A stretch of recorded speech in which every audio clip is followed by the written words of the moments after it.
MC school બોર્ડનું વર્ષ 2026-27નું draft budget રજૂ કરવામાં આવ્યું. 453થી વધુ સ્કૂલો માટે શિક્ષણ અધિકારી બજેટ રજૂ. ગત વર્ષે બજેટના 95% કામ પૂર્ણ થયા છે. 1200 કરોડનું બજેટ રજૂ કરવામાં આવ્યું, જેમાં 1044 કરોડ એટલે કે 87% પગાર ખર્ચ થશે. 156 કરોડ શાળા વિકાસ માટે જોગવાઈ કરાઈ છે. ગત વર્ષે 1094 કરોડનું હતું ડ્રાફ્ટ બજેટ, ત્યારે આ વધારાને 1155 કરોડનું કરાયું છે.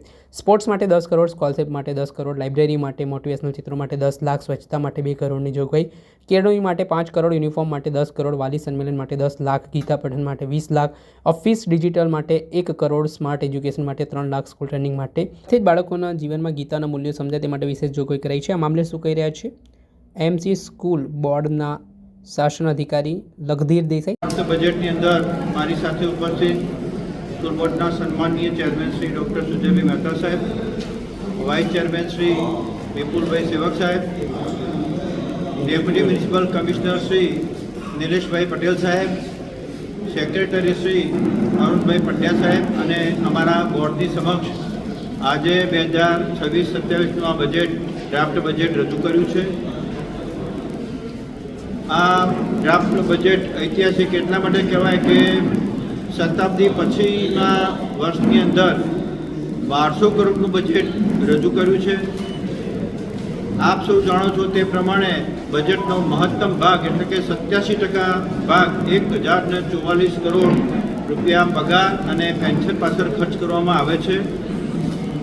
13% ખર્ચ વિદ્યાર્થી અને શાળાકીય પ્રવૃત્તિઓ માટે એટલે કે 156 કરોડ રૂપિયા વિદ્યાર્થીઓ અને શાળાઓ માટે ફાળવવામાં આવ્યા છે. ખાસ કરીને મને કહેતો આનંદ થાય છે કે ગત વર્ષે 1155 કરોડના બજેટની અંદર જે બજેટ જોગવાઈ કરવામાં આવી હતી તે પૈકી આજની તારીખ સુધીમાં 95% કામો પૂરા થયા છે. બાકીના 5% જે બજેટ જોગવાઈ અંતર્ગતના જે કામો છે એ 31 માર્ચ સુધી પૂરા થાય એ માટેનું પ્લાનિંગ કર્યું છે. આ બજેટની અંદર જે મુખ્ય બાબતો છે, ખાસ કરીને કેન્દ્ર, રાજ્ય અને અમદાવાદ મ્યુનિસિપલ કોર્પોરેશન તરફથી મહત્તમ 100% માળખાકીય સુવિધાઓ પૂરી કરવાનો પ્રયાસ થયેલો છે. આ વર્ષે અમારું બજેટ શતાબ્દી 2.0 એટલે કે શતાબ્દી વર્ષ અંતર્ગત મેં હમણાં અગાઉ કહ્યું કે ગુજરાતના ઇતિહાસની અંદર શતાબ્દી વર્ષ અંતર્ગત 453 શાળાઓમાંથી 2000 કેળવણી નિરીક્ષકોની ખોજ સપ્ટેમ્બર-ઓક્ટોબર મહિનામાં આવી હતી. એમાંથી શ્રેષ્ઠ 100 શાળાઓ થઈ હતી. એને આગામી સમયની અંદર રાજ્ય સરકાર, અમદાવાદ મ્યુનિસિપલ કોર્પોરેશનના સહકારથી એવોર્ડ સેરેમની પ્રોગ્રામ થવાનો છે.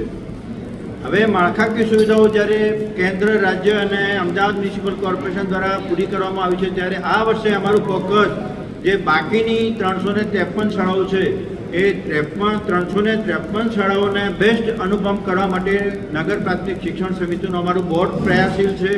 ટીમ સ્કૂલ બોર્ડના સર્વે અધિકારી પદાધિકારીઓના માર્ગદર્શન થકી બાકીની શાળાઓ પણ બેસ્ટ બને એ માટેનો અમારો પ્રયાસ છે.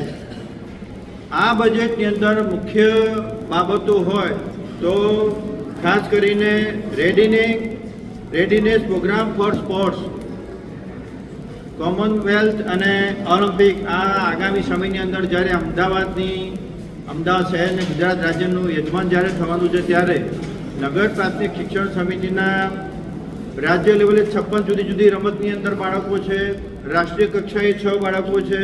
અમારા હાલ વિદ્યાર્થીઓની અંદર પણ ખેલ મહાકુંભ ને ખેલો ઇન્ડિયા અંતર્ગત જે વિદ્યાર્થીઓ ભાગ લે છે એ વિદ્યાર્થીઓને માર્ગદર્શન આપવા માટે, કોચિંગ આપવા માટેની ખાસ 10 કરોડ રૂપિયાની જોગવાઈ કરવામાં આવી છે.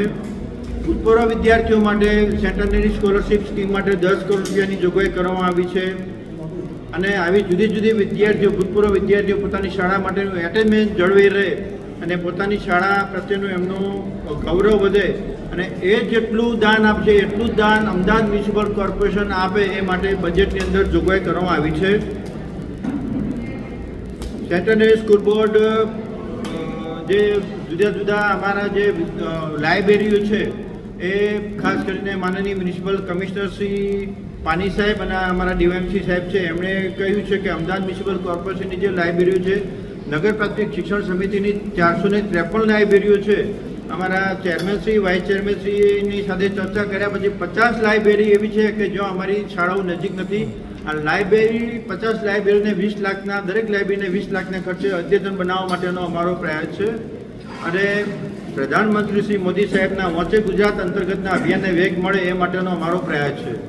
સમયની અંદર નગર પ્રાથમિક શિક્ષણ સમિતિ જે ખેલ મહાકુંભ છે, મ્યુઝિક છે, મ્યુઝિકની અંદર પણ રાષ્ટ્રીય અને આંતરરાષ્ટ્રીય કક્ષાઓનો સંસ્થાઓનો પરિચય મળે, સંસ્થાઓનો સહયોગ મળે એ માટે અમે જાપાનની એક સંસ્થા સાથે આગામી સમયની અંદર MOU કરવાના છીએ.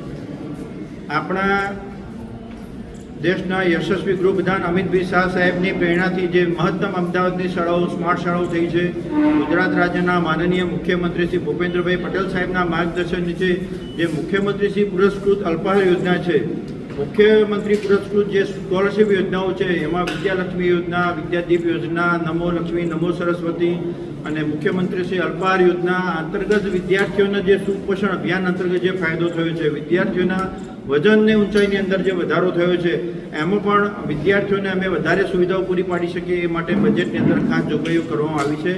કુલ એકંદરે અમારું આ આખું બજેટ છે એ માળખાકીય સુવિધાઓ જ્યારે કેન્દ્ર, રાજ્ય અને અમદાવાદ મ્યુનિસિપલ કોર્પોરેશન દ્વારા પૂરી પાડવામાં આવી છે ત્યારે અમારો મહત્તમ આગામી સમયની અંદર અમારી બાકીની શાળાઓ અનુપમ સ્માર્ટ શાળાઓ બને, વિદ્યાર્થીઓ રમતગમત પ્રત્યે એક્ટિવ બને, એમને માર્ગદર્શન આપવામાં આવે, ભૂતપૂર્વ વિદ્યાર્થીઓનું શાળાઓ પ્રત્યેનું જોડાણ જળવાઈ રહે, લાઇબ્રેરી અંતર્ગત જે વિદ્યાર્થીઓને વિશેષ વાંચનની સુવિધાઓ પૂરી પાડવામાં આવે, રમતગમતના જે સ્પોર્ટ્સ સંકુલો છે એનું ડેવલપમેન્ટ કરવામાં આવે, આવા ખાસ બજેટ જોગવાઈઓ કરવામાં આવેલી છે. તેમને સાંભળો.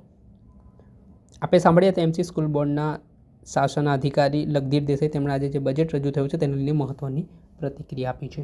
દર્શક મિત્ર, આવા જ વિડીયો જોવા માટે અનકવરેજ ન્યૂઝ જોતા રહો.